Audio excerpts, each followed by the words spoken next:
अस्सलाम वालेकुम।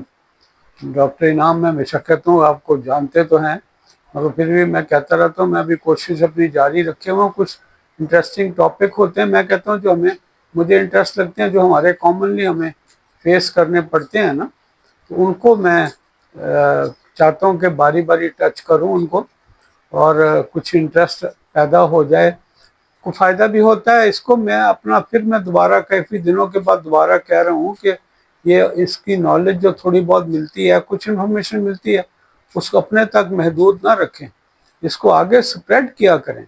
मैं कोई अपने क्लिनिक पे बुलाने के लिए नहीं कह रहा हूँ। मेरे पास पेशेंट जो आते हैं मैं देख लेता हूँ, बहुत ज़्यादा पेशेंट देखे भी नहीं जाते मुझसे, लेकिन कम से कम घर बैठे बैठे किसी को इन्फॉर्मेशन मिल जाए, कुछ ज़िंदगियाँ बच जाएं, कुछ गाइडलाइन मिल जाए तो अच्छा रहता है।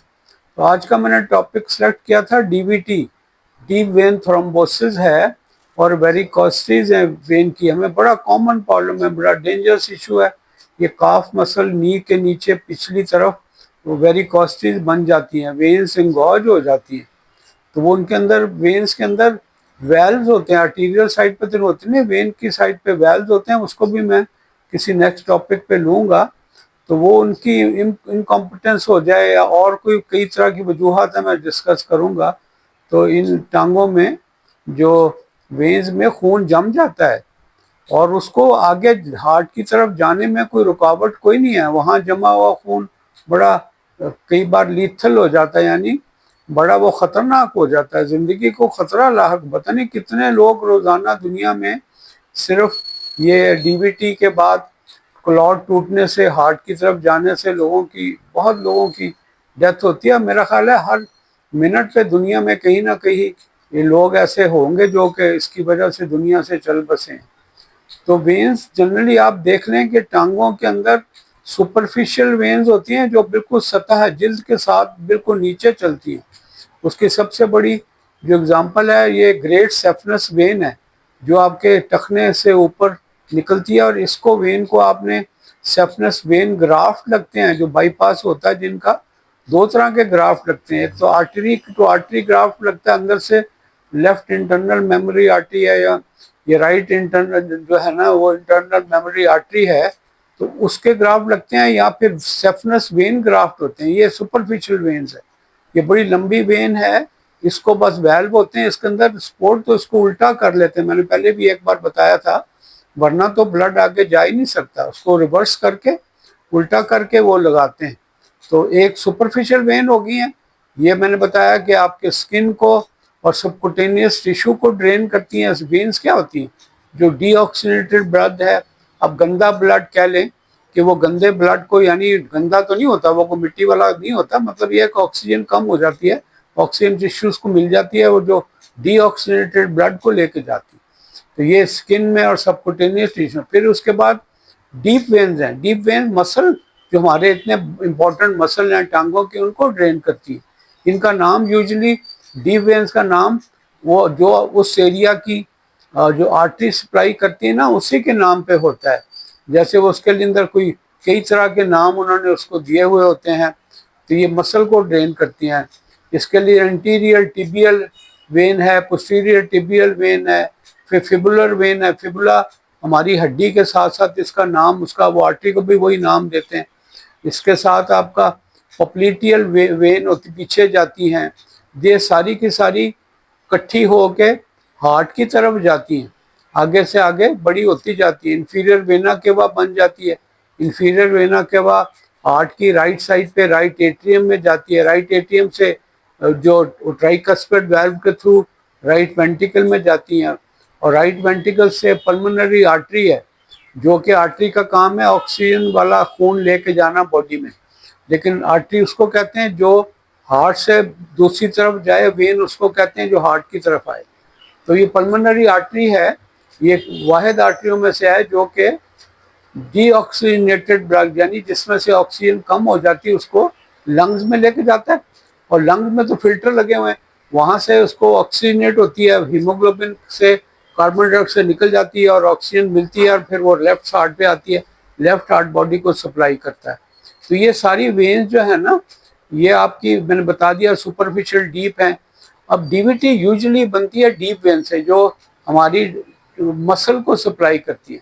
यहाँ पे जब क्लॉट बन जाता है ना, इस तरह लेग्स के अंदर, पेल्विस में और कभी कभी बाजुओं में भी हो जाता है, तो ये क्लॉट अगर टूट जाए तो ये ट्रेवल करता है, मैंने कहा हार्ट की तरफ, via right atrium, right ventricle, lungs में जाता है, लंग्स में फिल्टर लगा, लंग्स से ये क्लॉट पास नहीं करता, वहां स्टकअप हो जाता है। और स्टकअप पीछे से ब्लड आ रहा है, आगे आपने रुकावट डाल दिया तो क्या रिजल्ट होगा? पल्मोनरी एम्बोलिज्म कहते हैं। Pulmonary embolism as bad as heart attack है, सडन डेथ हो जाती है लोगों की। तो ये बड़ी कोई ऐसी मामूली चीज़ नहीं है, बड़ी इसकी प्रिवेंशन बड़ी ज़रूरी है, इसको जानना ज़रूरी है, इसके बारे में नॉलेज बड़ी ज़रूरी है। तो ये बहुत ज़्यादा ख़तरनाक होती है। रिस्क फैक्टर क्या है जो जिससे ये डीवीटी हो सकती है? एक तो एज है ना, तो 60 से अबव एज है, ये बड़ा कॉमन चीज़ है।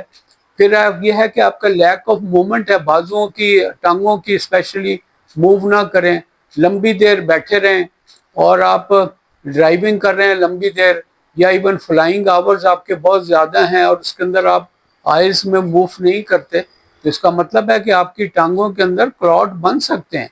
जो रिस्क हैं उनको हम लोग इवन ब्लड थिनर्स वगैरह, एस्पिरिन वगैरह देते हैं कि लंबी ट्रैवलिंग हो तो आप एंटी प्लेटलेट ले लें। फिर जख्म हो सकता है, उसकी वजह से वेल्व डैमेज हो जाते हैं, उसकी वजह से हो जाता है। फिर प्रेगनेंसी है, उसके अंदर डीवीटी का इम्कान हो जाता है। इवन आफ्टर बर्थ माओ के लिए पहले 6 महीने चांस रहता है उनका कि ये डीवीटी ना हो जाए। फिर स्मोकिंग बहुत बड़ा रिस्क फैक्टर है, ये बड़ा ख़राब चीज़ है। हार्ट फेलियर है, फिर इस तरह और कोई इन्फ्लेमेटरी बाउल डिजीज़ को भी कई लोग इससे एट्रीब्यूट करते हैं कि उससे भी उसका रिस्क बढ़ जाता है। फिर आपका फैमिली में ऐसी होती है कई बार कि आपका डीएनए आपका है, उसके अंदर कुछ चेंजेस आ गई हैं, कुछ बीमारियां जिसके अंदर क्लॉटिंग ज़्यादा, उसमें रिस्क बढ़ जाया करता है। और ये इसका फैक्टर 5 जो एक लेडन डिजीज है उसका है, उसके अंदर भी ये चांसेस होते हैं। इसके प्रोटीन सी डेफिशिएंसीज हैं जिसके अंदर क्लॉटिंग व्लॉटिंग का इम्कान बढ़ जाया करता है। और कभी कभार ऐसा भी होता है कोई ज़्यादा रिस्क फैक्टर नहीं होता, हो जाता है। फैमिली हिस्ट्री इंपॉर्टेंट है, अगर आपके किसी को पेरेंट्स में होता है तो उसका इम्कान रहता है। आपको अगर पहले एक बार हो चुका है तो दूसरी बार होने का बहुत ज़्यादा इम्कान होता है। जो सिम्टम क्या होते हैं, एक तो जब जैसे आपको हो गया और अगर क्लॉट टूट के ट्रेवल करके लंग्स में जा फंसा है तो फिर एकदम शॉर्टनेस हो जाती है, आपको सीने में दर्द शुरू हो जाता है, सांस लेने से दर्द बढ़ जाता है, खांसी बड़ी कॉमन है, फौरन खांसी शुरू हो जाती है, खांसी में ब्लड आता है, हम उसको हेमोप्टिसिस कहते हैं, बड़ा ख़राब है, लाइट हेडेड महसूस करते हैं, सर हल्का हो गया जैसे लगता है मैं बेहोश हो रहा हूँ, फेंटिंग वाली कैफियत होती है, हार्ट रेट बढ़ जाया करता है। ये सारी चीज़ें हैं जिसके अंदाज़ा होता है कि कोई ऐसी ख़तरनाक चीज़ आ रही है। पसीना बेशुमार आने लगता है और पिलाहट हो जाती है चेहरे के ऊपर। ये सारी अलामतें इस चीज़ को ज़ाहिर करती हैं कि ये आपका ये हो सकता है ये डीवीटी हो। तो उसकी अपनी रिकग्निशन है, कोई टेस्ट भी है। दूसरा आपको होता है कि फिजिकल एग्जामिनेशन में पता चल जाता है, वेन्स इंगॉज होती हैं, बड़ी बड़ी फूली हुई होती हैं, वो तो उससे पता चल जाता है, वो उसमें सुर्खी आ जाती है, उसमें रेड आप उसकी दर्द होना शुरू कर देता है, कलर चेंज में से बताया वो हो जाता है। और अगर दबाएं तो वहाँ पे हम उसको देखते हैं तो दर्द होता है। हम काफ मसल्स पे यूजुअली, मैं तो अपने रूटीन में हर पेशेंट को जब मैं जाता हूँ उसकी मैं ये सारी टांगों की तरफ की आर्टरीज को चेक करता हूँ और काफ मसल को दबाता हूँ। काफ मसल में अगर सख्ती लगे आपको, सॉफ्ट ना हो, एक तो होते हैं ना पावरफुल एथलीट, उनका और बात है, लेकिन साथ दर्द हो तो खतरा होता है कि ये ना हो। तो ये फिजिकल एग्जामिनेशन में ये पता चल जाया करता है। फिर उसके बाद डायग्नोसिस में आ जाता है कि एक तो आपने हमारे पास फिजिकली देख लें, उससे पता चलता है। फिर आजकल अल्ट्रासाउंड बड़े इम्पोर्टेंट हैं, मैंने मल्टीपल टाइम करवाते हैं, कई बार नहीं पता लग रहा, हम कहते हैं अच्छा जी डॉपलर वीनस अल्ट्रासाउंड करवा लें। वो वेन्स के ऊपर डॉपलर डालते हैं तो उनको पता चल जाता है कहाँ कहाँ रुकावट है। इसके अलावा अगर आपका हो जाए तो टेस्ट में डी डाइमर्स कर लेते हैं कि अगर आपका खतरा हो कि ये ट्रेवल लंग की तरफ किया, वो लंग्स वगैरह में पता चल जाता है। लंग का स्कैन बड़ा कॉमन लोग करते हैं जिसके अंदर पता चल जाता है कि आपका ट्रेवल करके लंग्स के अंदर जा फंसा, तो फिर एक बार पता चल जाए फिर आप जो है ना रेड अलर्ट हो जाते हैं, फिर आप कोई सुस्ती नहीं करते, आप ब्लड थिनर लेते हैं। ये सारी चीज़ें जो है ना ये डिपेंड करती हैं। फिर आपकी इसकी प्रिवेंशन बड़ी इंपॉर्टेंट है। प्रिवेंशन में सबसे पहले तो ये है कि आपने फ्रीक्वेंटली मूव करना है। कहीं भी बैठे हुए हैं तो ये नहीं है कि बैठे घंटों के हिसाब से बैठे हैं, रोज आए दिन हम हमारी बातें लोग पेशेंट से यही होती हैं कि प्रोलॉन्ग सिटिंग नहीं चाहिए, 1 घंटा 1.5 घंटा ज़्यादा से ज़्यादा। उसके दौरान भी स्ट्रेचिंग करें, बाजुओं को लाएं, टांग इकट्ठी कर ली, सीधी कर ली, ब्रेक करें, 4-5 मिनट की वॉक करके आ जाएं और अपने एड़ियों को हरकत दें। आप पंजों को ऊपर नीचे करें तो आपके काफ मसल्स एफिशिएंट रहते हैं और वो फिर ब्लड को स्टेसिस यानी ब्लड का जमने को रोकते हैं। ये बड़ी बहुत ज़्यादा इम्पोर्टेंट चीज़ है। दूसरा ये है कि स्मोकिंग बंद करें। स्मोकिंग बहुत बड़ा रिस्क फैक्टर है। अगर डीबीटी वेरिकोसिटी है, वेइंग एंगॉज है तो स्मोक कर रहे हैं तो बड़ा, बैठे हुए हैं तो बड़ा खतरा है। वेट कम करें। वेट इटसेल्फ जो है ना बड़ा हिंड्रेंस पैदा करता है ब्लड के। मैंने बताया आर्टीरियल साइड से खून जो हार्ट भेजता है उसके पीछे तो प्रेशर होता है, 120 है, 130 है, 140 है, लेकिन वापस जाने के लिए कोई प्रेशर नहीं है। मसल की मूवमेंट है और वेल्व खून को वापस आने से रोकते हैं, वीनस वेल्व, और मसल उसको ऊपर भेजते हैं। सक्शन पावर नहीं है उसके अंदर, हार्ट के अंदर जाके वो बहुत आखिर में जाके इंफीरियर वेना केबल लेवल पे जाके थोड़ा बहुत होता है, लेकिन मोस्टली पीछे प्रेशर ही नहीं है तो वो इंगॉज होने का चांस होता है। तो ये आपने करना है। मैं कम से कम कोई दिन में कोई 30 मिनट से ज़्यादा कोई मॉडरेट किस्म की एक्सरसाइज करनी चाहिए। इसके अंदर आपकी प्रिवेंशन किसी हद तक हो जाती है। तो डायग्नोस का हमने पहले बता दिया है। हमारी ट्रीटमेंट आ जाती है कि उसको अंदर क्या करें। तो 3 मेन गोल होते हैं। एक तो यह है कि हमने कोशिश करनी है कि हमारी वेन्स ज़्यादा बड़ी ना हो, इंगॉज ना हो, उसमें जो है ना क्लॉट का साइज ना बढ़ने पाए। तो उसके लिए क्या करते हैं, वो प्रेशर स्टॉकिंग होती है, हम लोगों को पता है, लोग पहनते हैं लेकिन सुस्ती करते हैं। फिर इसके अलावा ये होता है कि आपने उसको प्रिवेंट करना है कि अगर क्लॉट बन ही गया है, वेन्स इंगॉज हैं, तो क्लॉट ना बने, और क्लॉट अगर बन गया है तो ऊपर ना जाए टूट के, वो बड़ा कैटास्ट्रॉफिक होता है। दूसरा ये है कि फिर आपने, अगर आपके और चीज़ें ऐसी हैं जिसके अंदर आपने दोबारा एक दूसरा अटैक होने से बचना है। एक हो गया अटैक तो उसके अंदर दूसरा अटैक होने का आम लोगों के मुकाबले में, जिनको कभी नहीं हुआ पहले, तो जिसको पहले हुआ है उसके बाद उसको दूसरा होने का इम्कान कई गुना ज़्यादा बढ़ जाता है। उसके रोकें। कॉम्प्लिकेशन क्या आते हैं, सबसे ज़्यादा तो पल्मोनरी एम्बोलिज्म है, जो मैंने बताया, क्लॉट टूटा, उसके रास्ते में रुकावट ही कोई नहीं है, उन्हें सीधा जाके फेफड़ों में पड़ना। फेफड़ों में इतना बारीक फिल्टर है कि छोटा से छोटा कुछ मिलीमीटर का भी क्लॉट आगे नहीं जा सकता। वो जब एक किसी उसमें जो छोटी ब्रांचेज हैं पल्मोनरी आर्टरीज की, उसमें फंस जाता है तो पीछे फिर सारा का सारा क्लॉट प्रोपेगेट करता है। इवन लोगों के जो पल्मोनरी आर्टरी क्लॉग हो जाती है, फिर पीछे राइट वेंट्रिकल, फिर राइट एट्रियम, उसके पीछे इंफीरियर वेना केवा वगैरह सारे में ब्लड क्लॉट फंस जाता है तो बड़ा प्रॉब्लम आ जाता है। फिर उसके बाद कभी कभी आपके वहाँ पे मैंने देखे हैं कि फ्लेबाइटिस हो जाता है, सोजश हो जाती है, वेन के अंदर सुर्खी आ जाती है, रेडनेस आ जाती है, वो बड़ा इरिटेटिंग पेनफुल चीज़ है। तो उससे आपकी वेन्स वगैरह डैमेज होते हैं, जो उसमें जो ये वो कहते हैं पोस्ट फ्लेबाइटिस सिंड्रोम हो जाता है, जिसके अंदर ये सुर्खी आ जाए और डैमेज होती हैं आपकी वेन्स। फिर यह है कि पेन टांगों में, जैसे पहले कहा था, पेन है, स्वेलिंग है, रेडनेस है, और उसके अलावा आपका और सोर्स बन जाते हैं, अल्सर बन जाते हैं। मैंने एक्सट्रीम हालतों में जो लोग बहुत केयरलेस लोग हैं, तो ये चीज़ें सारी आपको देखनी चाहिए, आगे बतानी भी चाहिए। सादी चीज़ें हैं, मोस्टली लोगों को पता है लेकिन वो भूल जाते हैं। मैं बस इसको ज़रा रेगुलर करने के लिए ज़रा लिख लेता हूँ। मैं कहता हूँ कोई आगे पीछे ना करो। ट्रीटमेंट में क्या है, सबसे बड़ी तो प्रिवेंशन है, इससे बड़ी कोई चीज़ नहीं है। की इज़ प्रिवेंशन। आप बैठे ना लंबी देर, ट्रैवलिंग है, अगर ड्राइविंग है, किसी हालत में भी 1 घंटा 1.5 घंटे से ज़्यादा नहीं, उसके दौरान भी अगर आप कोई कंप्यूटर का काम करें तो क्या हर्ज है। नीचे से टांगे सीधी कर ली, इकट्ठी कर ली, टखनों को ऐसे किया, पंजों को कभी उठाया कभी नीचे, इससे बहुत हद तक इसका इम्कान कम जाता है। उसके अलावा फिर आपका होता है कि अगर आपने कुछ सिम्टम आ गए हैं आपके, तो उसको करें। है आपकी एक्सरसाइजेज, जैसे मैंने कहा, बहुत ज़रूरी हैं। बार बार उठ के चलें, थोड़ी देर बाद उठ के चलें।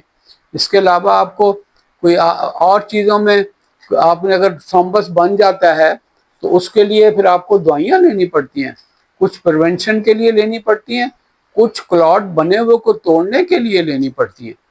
तो सबसे बेहतर यह है कि आप मूव अराउंड। उसके अलावा कंप्रेशन स्टॉकिंग होती हैं जो आपकी डिपेंड करता है, अगर थाई डीप तक हैं तो थाई डीप तक आपकी, इवन पेल्विस तक बड़ी बड़ी स्टॉकिंग है, वो सख्त किस्म की, वो वेन को कंप्रेस करती हैं। जब वेन कंप्रेस हो जाए उनका फ्लो वहाँ स्टकअप नहीं होता, आगे चलता जाता है।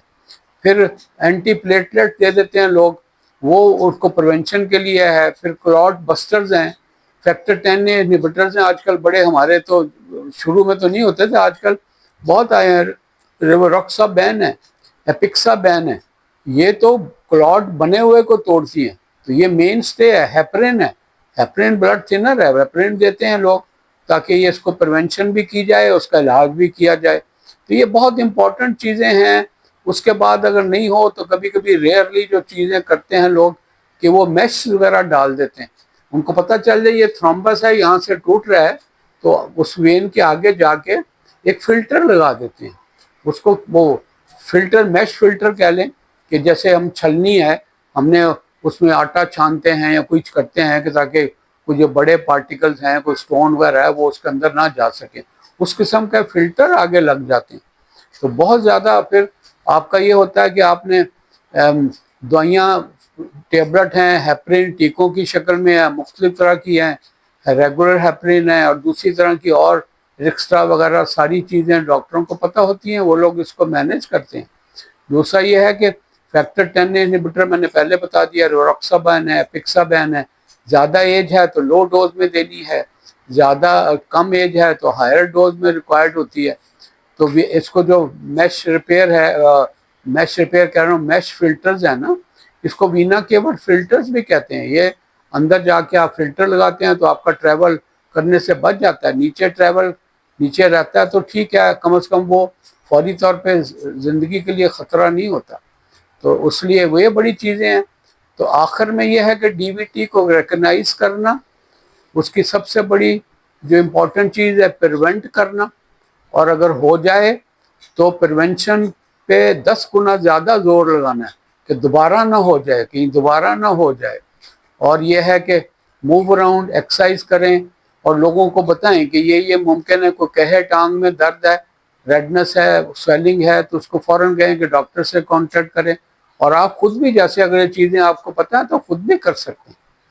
तो अपना ख्याल रखिएगा। मेरा प्रोग्राम यह है कि आगे से मैं ना आपको इसका एंड के ऊपर कोई एक दो चीज़ें करूँगी। एक तो मेरा ख्याल था कि एक गिनीज वर्ल्ड रिकॉर्ड में से कुछ एक छोटा सा एक रिकॉर्ड आपको बताया करूँ। दूसरा ये है कि एक टिप, वो मैंने देखा था एक बार, लैरी किंग लाइव ले रहे थे डॉक्टर को एक अमेरिका में, कोई 85-90 ईयर्स का, हमसे भी ज़्यादा उम्र के। तो आखिर में ख़त्म होने के बाद तो इंटरव्यू करते हैं, मैं तो डायरेक्ट आपसे मुखातिब हूँ। वो कहते हैं एक टिप दे दें। तो मेरा ख्याल है आखिर में मैं, अगर याद रहा तो मैं आपको कुछ छोटा सा टिप दे दिया करूँगा। तो टिप एक इसके अंदर तो ये हो गया कि आप जस्ट प्रोलॉन्ग सिटिंग से बचना है, उठ के चलें फिरें, टांगों को हरकत दें, स्ट्रेच किया करें बार बार। तो अल्लाह आपका हामी और नासर हो। आप अपना ख्याल रखिएगा। अल्लाह हाफिज़। अस्सलाम वालेकुम।